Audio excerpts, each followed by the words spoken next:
उल्हासनगरमध्ये पोलीस स्टेशनमध्ये जो गोळीबार झालेला आहे त्यावरून राज्यामध्ये कायदा सुव्यवस्था नसल्याचं विरोधक टीका करतात, आपली काय प्रतिक्रिया? विरोधकांसाठी हातात एक खोलीत मिळतात तसं मिळालेलं आहे. मला वाटतं या इन्सिडेंटमध्ये कुठचीही गोष्ट लपवण्यासारखी किंवा त्याचा तपास करण्यासारखी आणि तपासून बघण्यासारखं असं काय आहे असं मला वाटत नाही. याचं कारण आपल्याच माध्यमातनं चॅनलवरनं म्हणजे एक प्रतिक्रिया स्वतः आमदार गणपत गायकवाड यांनी दिलेली ती ऐकली आहे.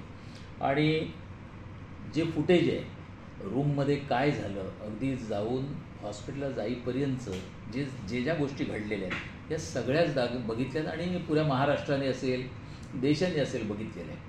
त्याच्यामुळे इन्व्हेस्टिगेशन पार्ट असा असण्यापेक्षा गणपत गायकवाड यांना आमदार म्हणून मी पुष्कळ वर्ष ओळखतोय. तापट स्वभावाने म्हणा किंवा जे त्यांच्याबाबत घडलं त्यांनी सांगितले माझ्या मुलाला मारहाण झाली आणि ती मला सहन झाली नाही त्या प्रकारातनं घडलेलं आहे. दुसरी गोष्ट त्याला राजकीय रंग कुठचाही देण्यात अर्थ नाही आहे. याचं कारण शिंदेसाहेब आणि शिवसेना किंवा भाजप यांच्यातला काय वाद आहे का तर नाही. शिंदेसाहेबांनी करायला सांगितलेलं आहे का नाही. त्यानंतर फडणवीस साहेबांनी काय करायला सांगितलेलं आहे का तर तसंही नाही. सरकार चांगलं चाललेलं आहे, एकत्रित काम करणं चालू आहे आणि त्याचबरोबर झालेली गोष्ट ही जागेच्या वादातनं वैयक्तिक वादातनं झाली आहे ही त्यांनी मान्य केलेली आहे.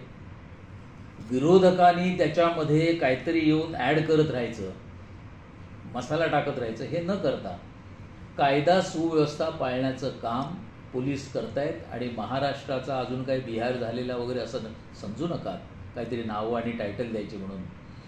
महाराष्ट्रामध्ये कायदा सुव्यवस्था आहे आणि ते पाळण्याचं काम पोलीस चांगलं करतील याबाबत कोणी साशंक असण्याची गरज नाही.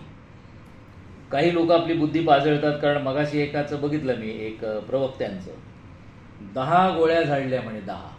आत्ता आपल्याच एका टी व्हीवरचं जे दाखवणं चालू आहे त्यांच्यावर जे काही फायरिंग झाले 5 गोळ्या काढल्या. याचा अर्थ माध्यमांचा फायदा घेऊन काही लोकांना खोटं बोलण्याची जी सवय झालेली आहे म्हणजे 5 झाले असेल ते 10 सांगा. वादविवाद त्यांचा वैयक्तिक असेल जमिनीवरनं असेल तर तो पक्षामध्ये आणा. ह्या ज्या काही घटना झाल्या ह्या थांबवा म्हणा. खरा गोळीबार झाला आहे त्याला शिक्षा होईल. खरा जो गोळीबार झालेला आहे त्याच्याबाबतची सर्व महाराष्ट्राला माहिती कळली पाहिजे. पण काल्पनिक गोळीबार जो करणं चाललं आहे हा जरा बंद करा. रोजच्या घडामोडी पाहण्यासाठी राजकीय दर्शन न्यूज चॅनल सबस्क्राईब करा आणि बेल आयकॉन दाबायला मुळीच